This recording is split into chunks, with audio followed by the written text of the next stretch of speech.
এই বিয়াম ফাউন্ডেশনের যাত্রা শুরু হয়েছিল সাবেক প্রধানমন্ত্রী দেশনেত্রী বেগম খালেদা জিয়া কাদ্দুরি। তিনি আজকে আমাদের মাঝে বেঁচে নেই।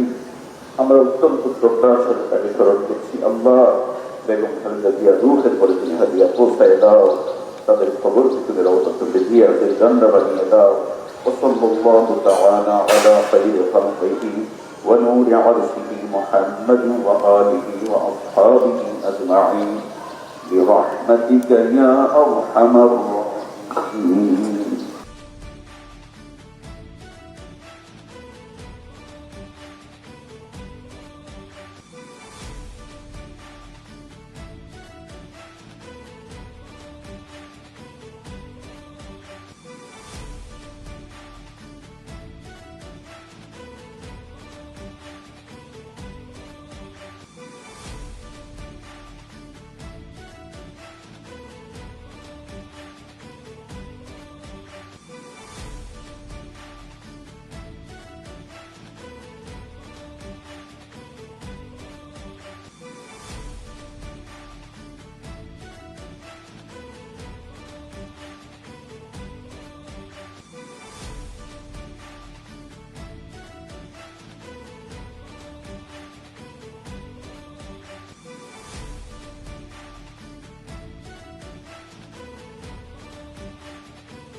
বিসমিল্লাহির রহমানির রহিম। বিয়াম ফাউন্ডেশনের ট্রেনিং কাম ডরমিটরি ভবনের ভিত্তিপ্রস্তর স্থাপন উপলক্ষে আজকের এই অনুষ্ঠানের সম্মানিত সভাপতি, মন্ত্রিপরিষদ সচিব, অন্যান্য সচিববৃন্দ, বিয়াম ফাউন্ডেশনের মহাপরিচালক, বিসিএস প্রশাসনের সার্ভিসের প্রবীণ এবং নবীন কর্মকর্তাবৃন্দ এবং সকল সম্মানিত উপস্থিতিবৃন্দ, আসসালামু আলাইকুম। Bangladesh institution of administration and management foundation BIAM 1991 সালের 29শে ডিসেম্বর যাত্রা শুরু করেছিল। 2002 সালের নভেম্বর মাসে এটি বিয়াম ফাউন্ডেশনে রূপান্তরিত হয়। আজ সেই ফাউন্ডেশনের ট্রেনিং কাম ডরমিটরি ভবনের উদ্বোধন। বিয়ামের প্রতিষ্ঠা থেকে শুরু করে আজ পর্যন্ত অগ্রযাত্রার দিন তারিখগুলো প্রমাণ করে দেশ এবং জনগণের স্বার্থে বিএনপি সরকার বরাবরই একটি সুদক্ষ এবং প্রশিক্ষিত জনপ্রশাসন দেখতে চেয়েছে এবং দেখতে চায় ভবিষ্যতে। সুতরাং আজ বিয়াম ফাউন্ডেশনের ট্রেনিং কাম ডরমিটরি ভবনের ভিত্তিপ্রস্তর স্থাপন কেবল একটি ভবনের ভিত্তিপ্রস্তর স্থাপনই নয়, বরং এটি প্রশাসনিক সক্ষমতা উন্নয়ন, প্রশাসনিক নেতৃত্ব গঠন এবং মানব সম্পদ বিকাশের একটি দীর্ঘমেয়াদী রাষ্ট্রীয় অঙ্গীকারেরই প্রতিফলন। আজ যে ট্রেনিং কাম ডরমিটরি ভবনের ভিত্তিপ্রস্তর স্থাপন করা হচ্ছে তা ভবিষ্যতে প্রশাসনিক নেতৃত্ব গঠনের একটি গুরুত্বপূর্ণ মাইল ফলক। এই ভবন শুধু একটি অবকাঠামো নয়, এটি হয়ে উঠুক জ্ঞান চর্চা, নেতৃত্ব বিকাশ এবং অভিজ্ঞতা বিনিময়ের একটি প্রাণবন্ত কেন্দ্র। দক্ষ মানব সম্পদ তৈরি বিয়ামের অন্যতম একটি লক্ষ্য। বিশেষ করে সরকারি কর্মে নিয়োজিত মানব সম্পদকে আধুনিক প্রশিক্ষণের পাশাপাশি প্রযুক্তির সর্বোত্তম ব্যবহারে সক্ষম করে গড়ে তোলা অত্যন্ত জরুরি।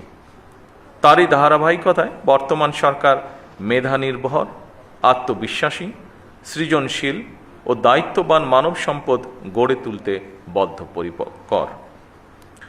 সকল রাষ্ট্রীয় প্রতিষ্ঠানে মেধাভিত্তিক, স্বচ্ছ, দক্ষ ও জনবান্ধব জনপ্রশাসন গড়ে তোলার কোনোই বিকল্প নেই যদি আমরা আমাদের প্রত্যাশিত বাংলাদেশকে গড়ে তুলতে চাই।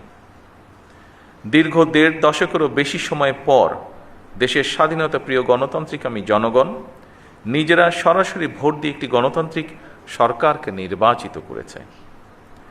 দীর্ঘদিন ধরে একটি জবাবদিহিমূলক, ন্যায়ভিত্তিক এবং জনকল্যাণমুখী শাসন ব্যবস্থার প্রত্যাশায় থাকা সাধারণ মানুষের আকাঙ্ক্ষার প্রতিফলন হচ্ছে বর্তমান সরকার। 2024 সালের জুলাই আগস্টের গণ অভ্যুত্থানে আবারও স্পষ্ট করে দিয়েছে এই রাষ্ট্রের মালিক এই দেশের জনগণ। সুতরাং জনপ্রশাসনের কর্মকর্তা হিসাবে রাষ্ট্রের মালিক জনগণের স্বার্থ এবং কল্যাণ নিশ্চিত করা আপনাদের প্রধান দায়িত্ব। সম্মানিত উপস্থিতিবৃন্দ, আমি আশা করি বিএমের কারিকুলাম এবং প্রশিক্ষণ পরিবেশ দেশের বিভিন্ন প্রান্ত থেকে আগত কর্মকর্তাদের পেশাগত দক্ষতা, সমস্যা সমাধানের ক্ষমতা এবং উদ্ভাবনী চিন্তাকে আরও সমৃদ্ধ করবে। আধুনিক প্রশাসনে দক্ষতা মানে শুধু নিয়ম জানা নয়, বরং প্রযুক্তির ব্যবহার, তথ্য বিশ্লেষণ, দ্রুত সিদ্ধান্ত গ্রহণ এবং জনসেবায় সৃজনশীল দৃষ্টিভঙ্গি। এবং সেই লক্ষ্যেই বর্তমান সরকার প্রশিক্ষণ ব্যবস্থাকে আরও আধুনিক ও ফলাফলমুখী করার উপর গুরুত্ব দিয়েছে। মৌলিক প্রশিক্ষণের পাশাপাশি উন্নত কোর্স, গবেষণা এবং নীতি নির্ধারণমূলক শিক্ষার সুযোগ বৃদ্ধি করার চেষ্টা করা হচ্ছে। ফ্যাসিবাদী শাসনামলে আপনারা যথাযথভাবে সেই দায়িত্ব পালন করতে পেরেছিলেন কিনা কিংবা পালন করতে সক্ষম হয়েছিলেন কিনা, এই মুহূর্তে সেই প্রশ্ন না তুলে আমি আপনাদেরকে এই মুহূর্তে বর্তমান গণতান্ত্রিক সরকারের পক্ষ থেকে একটি বার্তা দিতে চাই, এবং তা হলো দেশ এবং জনগণের কাছে আমাদের যেই প্রতিশ্রুতি দিয়ে এসেছি আমরা, এসব স্রেফ রাজনৈতিক প্রতিশ্রুতি নয়, বরং জনগণের সঙ্গে করা আমাদের চুক্তি। জনগণ আমাদের ইশতেহারের পক্ষে রায় দিয়েছে। সুতরাং বর্তমান গণতান্ত্রিক সরকার নির্বাচনী ইশতেহার এবং জনগণের সামনে স্বাক্ষরিত জুলাই সনদের প্রতিটি দফা, প্রতিটি অঙ্গীকার অক্ষরে অক্ষরে বাস্তবায়ন করতে সরকার বদ্ধপরিকর। আমি আশা করি আপনারা আপনাদের মেধা ও যোগ্যতা দিয়ে জনগণের কাছে দেওয়া সরকারের প্রতিটি প্রতিশ্রুতি দক্ষতার সঙ্গে বাস্তবায়ন করতে ভূমিকা রাখবেন। জনগণ আমাদের উপর যে আস্থা রেখেছে, সেই আস্থার মর্যাদা রক্ষা করতে হলে প্রতিটি ক্ষেত্রে স্বচ্ছতা, জবাবদিহিতা এবং নৈতিকতার দৃঢ় চর্চা নিশ্চিত করা প্রয়োজন। সম্মানিত সকল উপস্থিতিবৃন্দ, আপনারা রাষ্ট্র পরিচালনার সর্বোচ্চ প্রশাসনিক স্তরে অবস্থান করছেন। আপনারা যে দায়িত্ব পালন করেন তা কেবল নথিপত্র পরিচালনা বা প্রশাসনিক তদারকির মধ্যেই সীমাবদ্ধ নয় অবশ্যই, বরং আপনার রাষ্ট্রযন্ত্রের কার্যকারিতা, ধারাবাহিকতা ও স্থিতিশীলতার প্রধান ভিত্তি। একটি শক্তিশালী, জবাবদিহিমূলক, আইনসম্মত এবং জনবান্ধব রাষ্ট্র ব্যবস্থা গড়ে তোলার ক্ষেত্রে আপনারাই হচ্ছেন সেই মূল চালিকা শক্তি, যাদের পেশাদারিত্ব, দক্ষতা, নৈতিক দৃঢ়তা ও প্রশাসনিক প্রজ্ঞার উপরে একটি জাতির উন্নয়ন বা ভাগ্য নির্ভর করছে। আপনাদের প্রতিটি সিদ্ধান্তের প্রভাব কখনো একটি পরিবারে, কখনো একটি অঞ্চলে কিংবা কখনো পুরা জাতির উপরে পড়ে। সেই কারণে আপনাদের দায়িত্ব স্রেফ প্রশাসনিক নয়, বরং অত্যন্ত গুরুত্বপূর্ণ নৈতিক এবং সাংবিধানিক দায়িত্ব। উপস্থিতিবৃন্দ, বর্তমান সরকার মেরিটোক্রেসির বাংলাদেশ বিনির্মাণে প্রতিশ্রুতিবদ্ধ। রাষ্ট্রযন্ত্রের নিয়োগ, বদলি, পদোন্নতির ক্ষেত্রে মেধা, সততা, সৃজনশীলতা, দক্ষতা এবং অভিজ্ঞতাই এইগুলোকেই আমরা প্রধান বিবেচ্য হিসাবে গ্রহণ করতে চাই।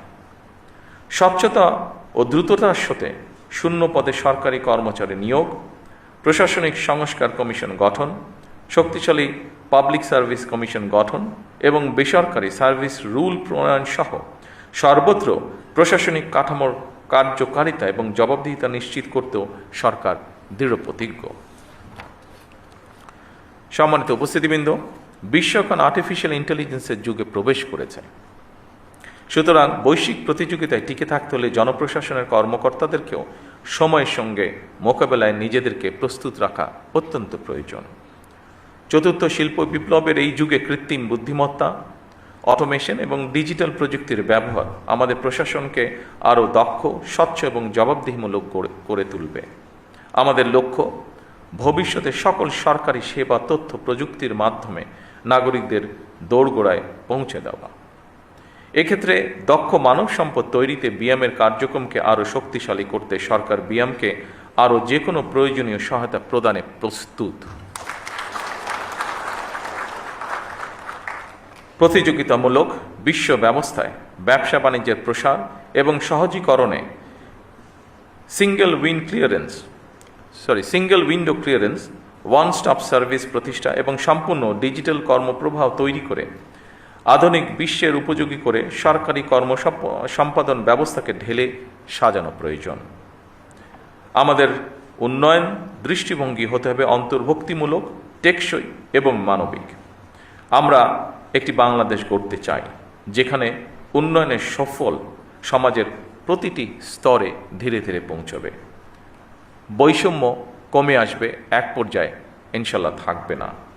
নারী এবং যুব সমাজ উন্নয়নের মূল চালিকা শক্তি হিসাবে প্রতিষ্ঠিত হবে এবং অবশ্যই পরিবেশ সংরক্ষণ ও জলবায়ু সহনশীলতা আমাদের প্রতিটি নীতির অংশ হবে।